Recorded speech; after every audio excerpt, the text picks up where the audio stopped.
May 4, 1945. In the final chaotic hours of the Second World War, the acoustic reality of the European theater had changed. For years, the German military had been deafened by the relentless and overwhelming roar of the American industrial war machine, thousands of heavy bombers, endless convoys of supply trucks, and the continuous, rolling thunder of massed artillery. But in the Tyrolean Alps of Austria, and specifically in the dense forests surrounding a 13th-century medieval fortress known as Castle Itter, the air was terrifyingly quiet. Adolf Hitler had been dead for 4 days. The capital city of Berlin was a smoldering ruin in Soviet hands. The German regular army, the Wehrmacht, was dissolving into the countryside, shedding their uniforms and surrendering by the hundreds of thousands. But the fanatical remnants of the Waffen-SS, specifically elements of the 17th SS Panzergrenadier Division, had retreated into the mountainous terrain of Austria. They had not come to surrender. They had come to fight a bitter, nihilistic endgame, operating under orders to execute political prisoners and scorch the earth behind them. And from their concealed positions in the Alpine treeline, the heavily armed SS officers looked down at the valley road winding toward Castle Itter. They possessed 88mm anti-tank guns, heavy machine guns, Panzerfausts, and over 150 hardened and desperate combat veterans. They controlled the high ground. They controlled the choke points.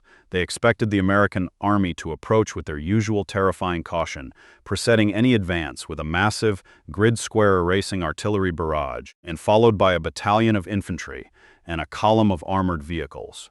Instead, they heard the grinding of a single engine. Before we explore one of the most bizarre and astonishing tactical decisions of the entire Second World War, and exactly how the SS reacted to it, we want to know who is keeping this history alive. The final days of the war required a specific kind of bravery from men who knew they were only hours away from going home. And drop a comment and tell us where you're watching from and whether anyone in your family served in it. And if you believe the history of the U.S. Armed Forces deserves to be told with complete historical accuracy, make sure you hit the like button and subscribe to the channel. Through their binoculars, the SS commanders watched a tactical impossibility unfold, grinding up the narrow mountain road, miles ahead of the American front lines, and completely devoid of artillery support, and completely cut off from any logistical resupply, was a single American M4 Sherman tank. Emblazoned on its side was the name Besotten Jenny. Behind the tank marched a laughably small element of infantry, and 14 American soldiers of the 23rd Tank Battalion, 12th Armored Division, commanded by a 26-year-old captain named John C. Jack Lee, Jr. In the rigid, highly structured doctrine of the Waffen-SS, what Captain Lee was doing was not just a violation of military science, it was an act of tactical suicide. The SS officers watching from the woods knew that Castle Itter was being used as a VIP prison, holding high-ranking French political prisoners. They knew the Americans wanted to secure it before the SS could execute the prisoners. But to send one tank and 14 men into a mountain pass controlled by a superior SS force was madness. The SS did not fire immediately, and they watched with a mixture of professional bewilderment and predatory anticipation. They allowed Captain Lee's tiny force to roll up the steep mountain road, pass through the heavy timber doors of Castle Itter, and enter the courtyard.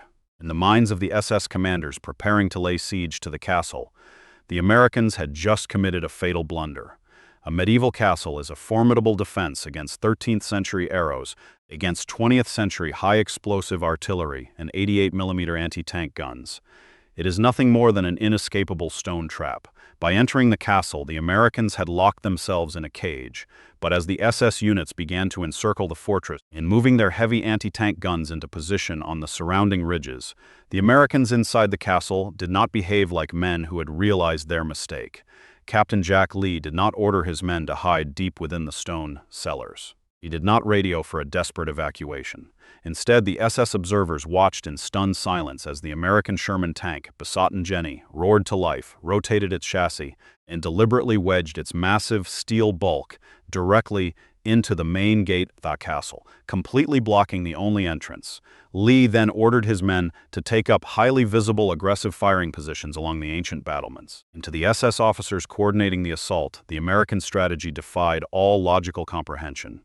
The United States Army had spent the entire war relying on massive logistical superiority. The Germans were used to fighting an enemy that overwhelmed them with sheer numbers and endless ammunition.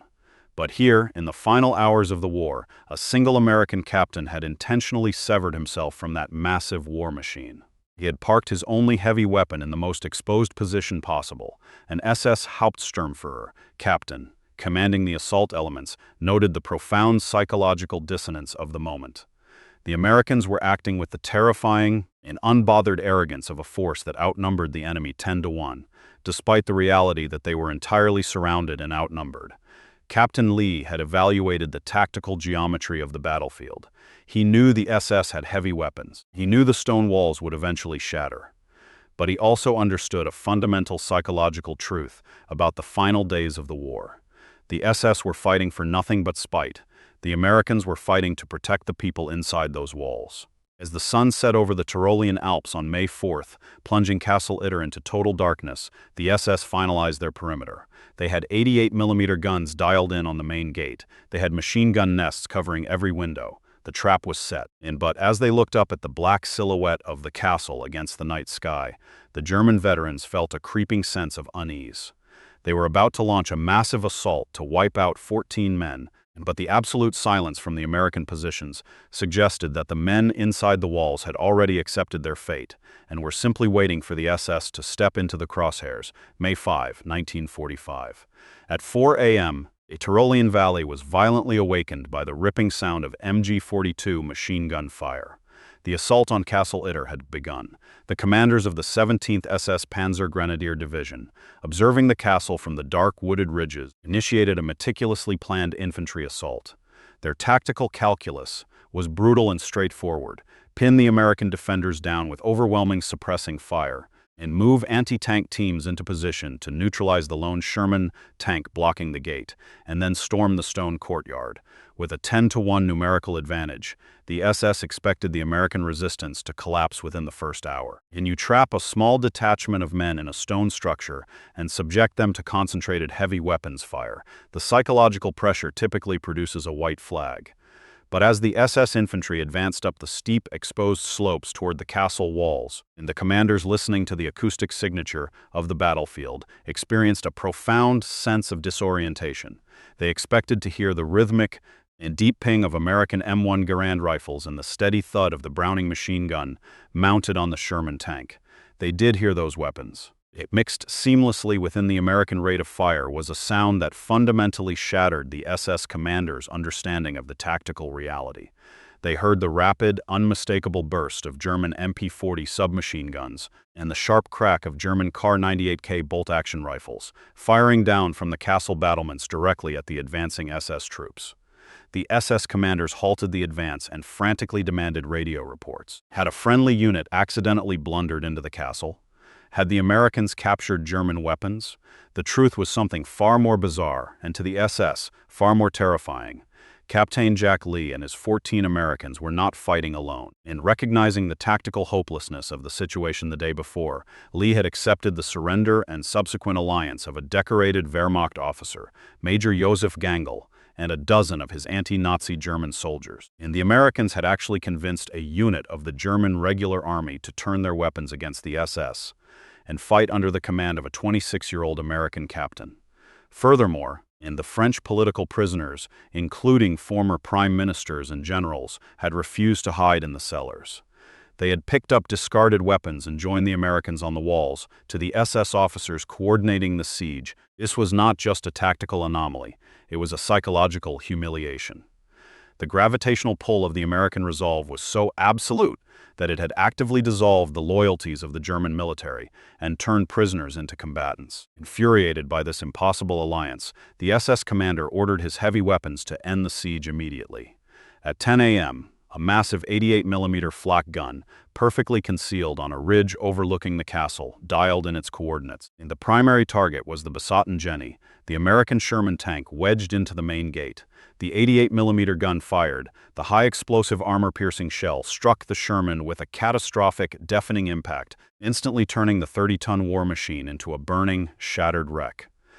The concussive shockwave blew out the castle windows and sent stone shrapnel flying across the courtyard. In the SS command post, there was a collective exhalation. The German doctrine was absolute: When an armored unit loses its primary heavy weapon, especially when heavily outnumbered and trapped, the infantry command structure paralyzes. The Americans' only shield was gone. The main gate was now a smoking and gaping hole. The SS officers ordered a ceasefire, expecting Captain Lee to immediately dispatch an emissary with a white flag. They waited for the Americans to yield to the mathematical reality of their destruction. The white flag never appeared. Instead, what emerged from the smoke completely broke the SS's remaining tactical assumptions. The Americans did not retreat into the castle keep. They did not surrender. Captain Lee's men simply crawled out of the rubble, moved up to the burning and twisted chassis of their destroyed tank, and began using its smoldering steel as a fortified barricade. They mounted a .30 caliber machine gun directly behind the engine block of the besotten Jenny and poured a devastating, continuous stream of fire into the tree line. An SS Panzergrenadier who survived the assault later reported the sheer bewilderment of his unit. "We destroyed their tank, we blew open their gate, we expected them to break, but they fought harder. They used the destruction we caused to build a better fortress. It was as if our heavy weapons only angered them." The SS had spent the entire war fighting armies that retreated when their armor was destroyed. They had no operational response for an enemy that viewed the catastrophic destruction of their own equipment not as a defeat, but simply as a sudden change in the architecture of the battlefield. And the Americans had completely divorced themselves from the concept of capitulation. At 2 p.m. on May 5, 1945, the mathematical reality of the battle for Castle Itter was finally catching up to the defenders.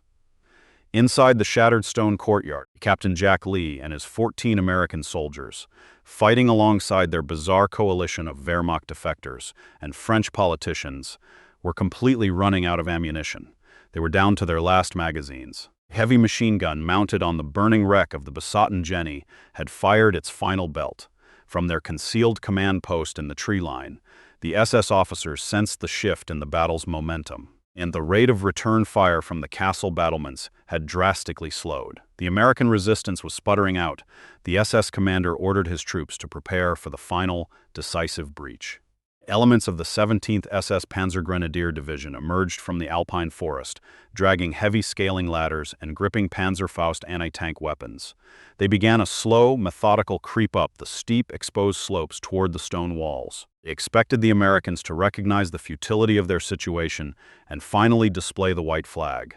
Then, a sudden tragic crack echoed through the courtyard. Major Josef Gongol, the decorated Wehrmacht officer who had defected to help the Americans and was struck in the head by an SS sniper bullet while trying to pull former French Prime Minister Paul Reynaud out of the line of fire. He was killed instantly. For the SS officers watching through their binoculars, and this should have been the psychological breaking point. The defenders had just lost their highest-ranking German ally. They had no heavy weapons, no ammunition, and their only armored vehicle was a smoking ruin, and the German doctrine predicted immediate capitulation. Instead, the SS observers watched as the American soldiers simply stepped over the body of their fallen ally, pulled their empty ammunition belts out of their machine guns, and drew their combat knives. Captain Lee's men were preparing to fight hand-to-hand in the stone corridors of the 13th century fortress. They were going to force the elite Waffen-SS to pay for every single stone step in blood. The SS commanders were absolutely baffled. They had spent the entire war fighting enemies who retreated when the mathematics of survival reached zero. They could not comprehend a fighting force that treated their own inevitable destruction as nothing more than a final tactical inconvenience. Just as the SS Panzergrenadiers reached the base of the castle walls and prepared to swing their scaling ladders into position, the acoustic reality of the Tyrolean Valley shifted one final time. And the SS radio operators in the tree line frantically interrupted their commanders. The operators were picking up heavy, unencrypted American radio traffic bouncing off the alpine peaks. And beneath the static of the radios, the SS soldiers on the ground felt a deep, rhythmic vibration shaking the earth beneath their boots. It was the roar of American armor. But it was moving far too fast. According to standard military doctrine, a relief column moving through unsecured and hostile mountain terrain must advance with extreme caution. They must secure the high ground, sweep for mines, and move behind an umbrella of heavy artillery. The SS had calculated that even if the Americans knew about the siege at Castle Itter, it would take them at least 24 hours to safely navigate the Alpine passes. The SS commander turned his binoculars toward the valley road and witnessed a terrifying repudiation of German military theory. Tearing up the mountain road and completely ignoring all tactical caution was a massive relief force from the American 142nd Infantry Regiment, 36th Infantry Division, supported by a column of Sherman tanks and half-tracks.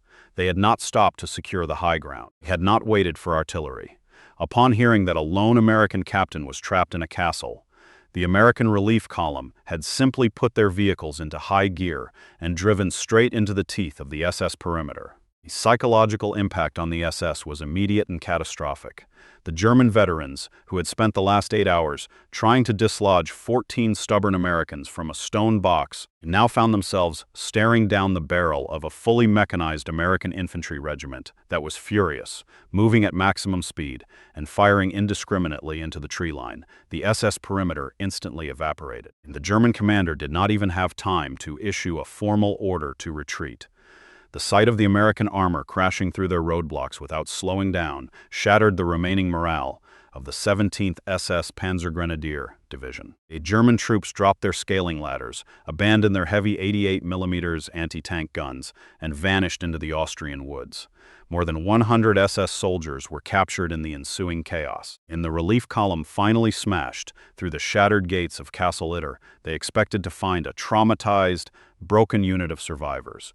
Instead, Captain Jack Lee walked up to the commanding officer of the relief force and looked at the massive column of tanks and infantry that had just saved his life, and reportedly said, "What kept you?"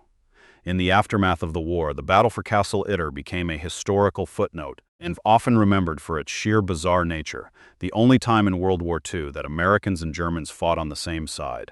But for the SS officers who survived the siege, it served as a bitter, terrifying revelation. The German High Command had spent the war convincing themselves that the American soldier was a product of the assembly line, a soft civilian who relied entirely on mass production, heavy bombers, and overwhelming logistics to win his battles. They believed that if you stripped the American of his tanks and his artillery and trapped him in the dark, he would fold.